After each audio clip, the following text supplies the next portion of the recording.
Inside NIRSpec, on James Webb in late 2022, a spectrum lit up over Jupiter's moon Europa, carrying a carbon dioxide signature no one predicted would ever look that clean. The same instrument hunted for water plumes above the ice. Silence. Something down there is leaking, but not how anyone believed. Let me be honest about the title. Webb was not the first telescope to look at Europa. Voyager, Galileo, and Hubble all watched it long before Webb existed. What changed in November 2022 was the instrument. Webb pointed the most sensitive infrared spectrograph ever built at a moon we thought we already understood, took less than a minute of observing time, and returned a spectrum that changed the meaning of every previous image. To understand why, you have to know what Europa actually is.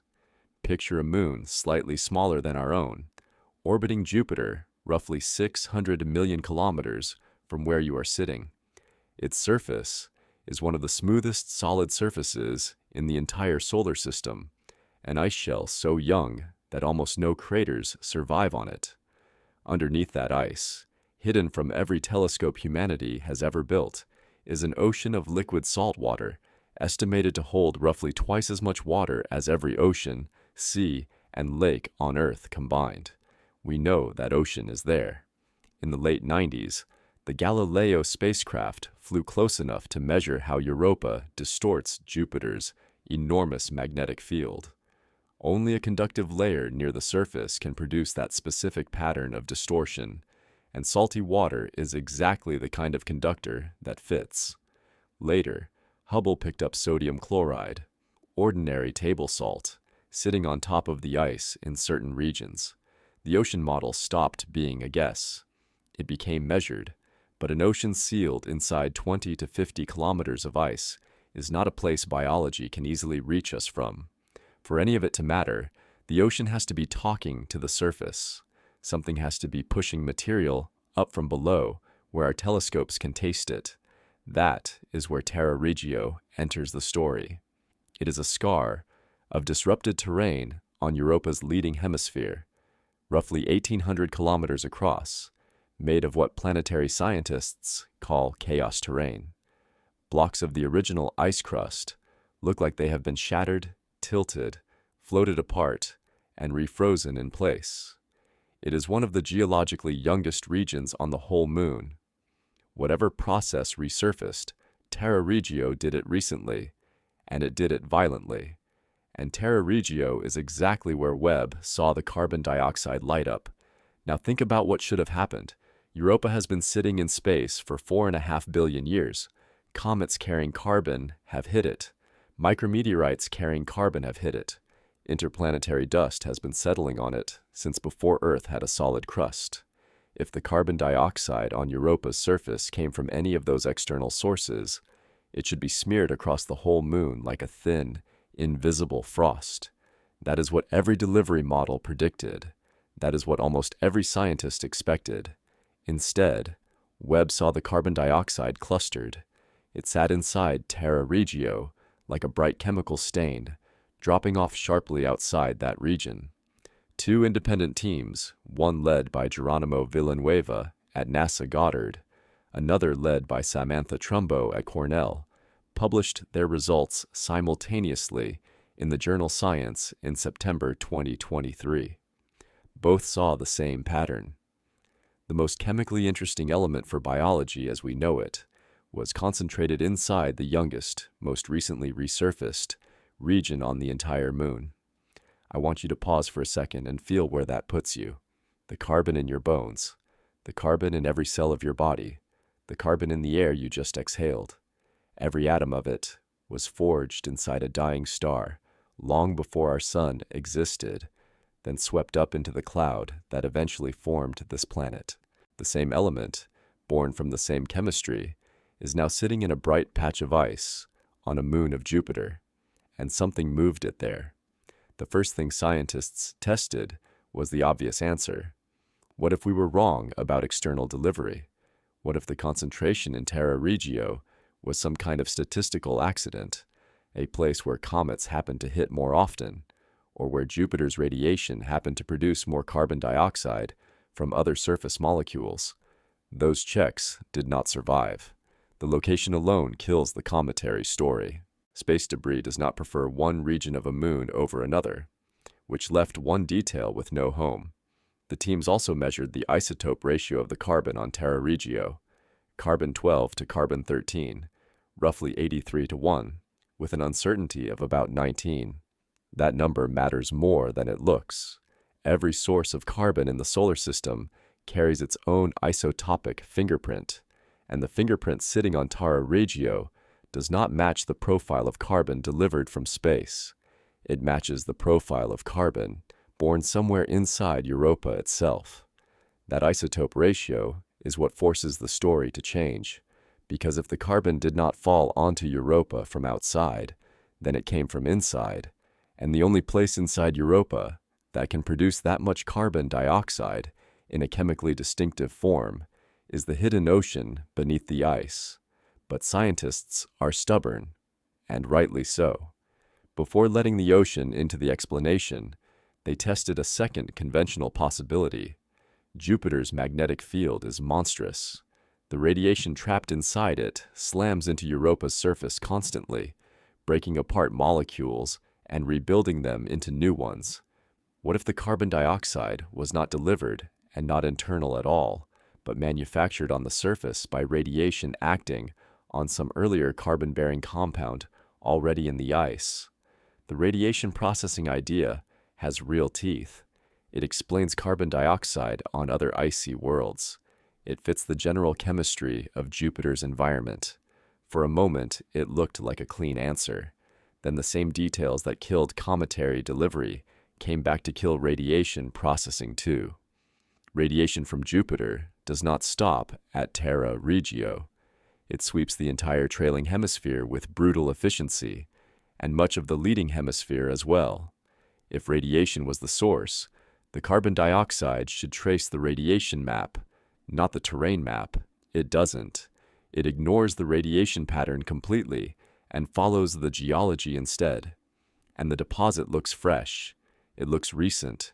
Radiation on Europa erodes surface features over long timescales, but this signature sits on the ice as if it was placed there yesterday, geologically speaking. Which brings us back to Tara Regio itself, and this is the moment to reinterpret it. In Chapter 1, I told you Tara Regio was one of the youngest resurfaced regions on Europa, chaos terrain, shattered blocks, recently disturbed. At the time, that was just a piece of orientation. Now it becomes the central clue, because there is only one plausible reason a region gets resurfaced like that, on an icy moon with a subsurface ocean. The ice broke, and material from below reached the surface, and then the whole scene refroze in place. If that is true, and the carbon dioxide, and the isotope fingerprint, and the salt Hubble found in the same region years earlier, all belong to the same story, then Tara Regio is not a random patch of chemistry. It is a window. It is a place where the ocean recently touched the sky. That is the partial answer Webb delivered. Europa's ocean is chemically alive. It contains carbon. It is connected to the surface in specific regions.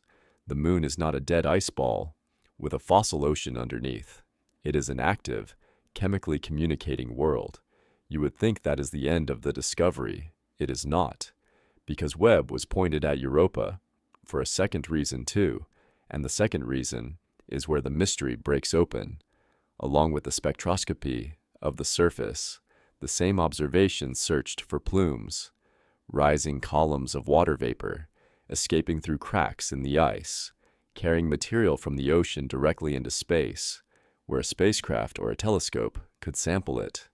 If Europa is chemically leaking, plumes are the natural evidence you would expect to find them by. Webb saw nothing. No water vapor, no carbon monoxide, no methane, no methanol, no ethane. The upper limit on any sustained plume activity came in at less than 300 kilograms per second, roughly 5 times below what previous observations had claimed to detect. Now hold that against the older story. In 2013, a team led by Lawrence Roth at the KTH Royal Institute in Sweden used Hubble to look at Europa's south polar region and reported faint ultraviolet emissions consistent with two enormous plumes of water vapor, each rising almost 200 kilometers above the surface. It was one of the most cited discoveries in planetary science for a decade. It shaped mission plans. It shaped budgets. It shaped how the public imagined Europa. In 2026, Roth's team reanalyzed their own data using better software than existed when the original signal was found. The confidence in the plume detection dropped from 99.9% down below 90%. Rutherford at Southwest Research Institute, a co-author on both papers, admitted publicly that if Europa's position in the original Hubble frame had been off by even a pixel or two, the entire interpretation could shift. The plumes, in other words, may not be there, and if they are not what we thought. So here's where Chapter 2 leaves you. The chemistry that could only have come from the ocean is sitting on the surface, in a young, broken region, wearing an isotope fingerprint that points inward. And the plumes we expected to catch, delivering that chemistry to space, are either missing, invisible, or gone. Something is carrying material out of the ocean. Whatever it is doing it silently, without giving us a spray to sample. And that changes what kind of world Europa actually is. If plumes are not doing the delivery, then something slower and quieter is. This is where planetary scientists are now spending most of their energy, because the answers all live in the physics of the ice shell itself, and the shell is the part of Europa we understand the least. Villanueva's team, in the same 2023 paper that reported the carbon dioxide, revisited the ice thickness estimates and gave a range of roughly 23 to 47 kilometers. That is not a small uncertainty. At the thin end, Europa's shell is a manageable barrier that fractures could reach through. At the thick end, it is a wall taller than most of Earth's mountains, sealing the ocean off from the sky. The mechanism that carried carbon dioxide up to Tara Regio has to work through whichever of those two extremes turns out to be true. The strongest surviving picture involves something called solid-state convection. Ice, given enough time and enough pressure, does not behave like the ice cubes in a freezer. It flows. Slowly, over thousands to millions of years, warm ice from near the bottom of the shell can rise, cool, sink, and rise again in enormous, slow overturning cells. Where a warm plume of ice reaches the top, it can push older surface material aside, melt through, or refreeze new material, carrying the chemistry of the water just below. That process would not spray anything into space. It would not make plumes, but it would slowly print the ocean's chemistry onto the surface in exactly the kind of disrupted, chaotic terrain Tara Regio is made of. A weaker, but still legitimate possibility is localized cryovolcanism, small, brief eruptions that release material and shut down again before any telescope catches them. That would explain why Webb saw silence in one observation, while Hubble seemed to see something a decade earlier. Nothing sustained, just occasional whispers from cracks that open, vent, and close. There is a difference I want you to hold clearly in your mind before we go further. What was directly observed is carbon dioxide ice concentrated in Tara Regio, an isotope ratio that points to an internal source, and no detectable plume activity above a specific threshold. What is strongly inferred from that observation is that Europa's ocean is chemically connected to its surface. What is a reasonable hypothesis is that this ocean is habitable in principle. What is speculation is that anything is actually alive down there. Webb did not find life.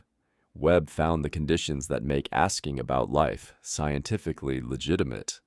That distinction matters because the headlines have been sloppy and the science has not.